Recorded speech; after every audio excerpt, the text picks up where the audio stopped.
Hello বন্ধুরা, সব রোজকার মতো আবার মানে আমার গল্প নিয়ে আমি চলে এসেছি। আমার ছোটোবেলাকার কথা, আমার বড়োবেলাকার কথা সবটাই তোমাদের বলতে চাই।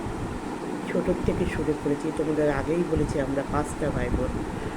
আর 5 ভাই বোনে আমাদের খুব মানে দাদা দিদিরা একটু আমাদের থেকে বেশ খানিকটা বড়। আর আমরা, আমার ছোটদা, আমি আর আমার বোন একদমই পিটিপিটি একদম। এতটাই পিটিপিটি ছিলাম যে আমার বোনের সঙ্গে আমার 1 বছরের ছোটো বড়ো, আর আমার ছোটদার সঙ্গে আমার 2 বছরের ছোটো বড়ো। আমি যখন ছোটো বোন যখন হয়, মা এই 3টে বাচ্চা নিয়ে সামলাতে পারছিল না। তখন মা বলেছিল যে যে নেবে, বাচ্চা যদি কেউ নিতে চায় দিয়ে দেবে। এতটাই মার মানে দাদারা খুব বড় হলো, তখন তো ধরো 6-7 বছরের ছেলে, তাদের তো ততটা বুদ্ধি হয়নি না, সবারই করতে হতো। তারপর বাড়িতে প্রচুর লোকজনের আনাগোনা ছিল, পুজো আচ্চা ছিল। তো আমার মা আমাকে দিয়ে দিতে চেয়েছিল। তো আমাদের বাড়িতে একজন কাজ থেকে কাজ করতেন, সে সারাক্ষণ থাকতেন, মানে রাতেও থাকতেন। তার ছোটো বয়সে বিধবা হয়েছিলেন। তার নাম ব্রজেশ্বরী, আমরা সবাই তাকে দিদি বলে ডাকতাম। মানে বড় হয়ে মনে শুনেছি কথাগুলো। তো আমার ওই দিদি আমাকে বলেছিল যে ও আমার কাছে থাকবে, তুমি তোমার ছেলে মেয়ে মানুষ করো, পেটের ছেলে কাউকে দিতে হয়।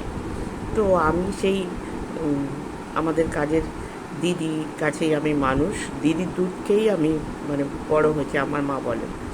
কারণ আমার মায়ের ক্ষমতা ছিল না, মানে আমার 1 বছর পরে আমার ছোট বোন হয়েছে, দুটো বাচ্চা একসঙ্গে সামলানো।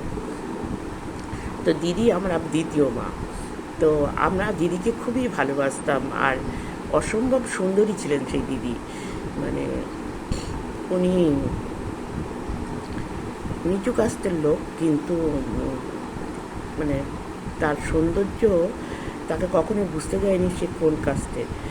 আর সে আমাদের নিয়ে শুতো, আমাদের সব ভাই বোনকে। আমরা যখন, না আমাকে তো ছোটোবেলা থেকে নিত, আর আমার সব ভাই বোনরা যখন একটু একটু বড় হলো, 3 বছর 4 বছর, তখন সব ভাই বোনকে নিয়ে একসাথে সন্ধ্যাবেলায়, তিনি সন্ধ্যাবেলা হলে আর কোনো কাজ, সারাদিন কাজ করতো, কিন্তু সন্ধ্যাবেলা হলে আর কোনো কাজ করতো না।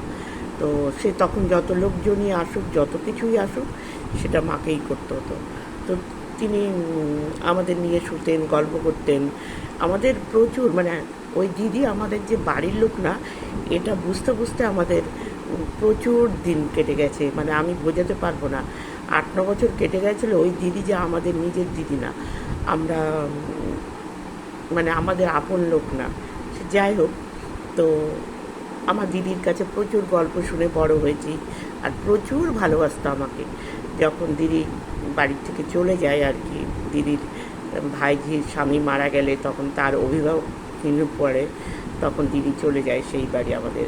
কাঁদতে কাঁদতে চলে গেছিলেন। আর প্রতি বছর 1-2বার করে দেখা করতে আসতেন।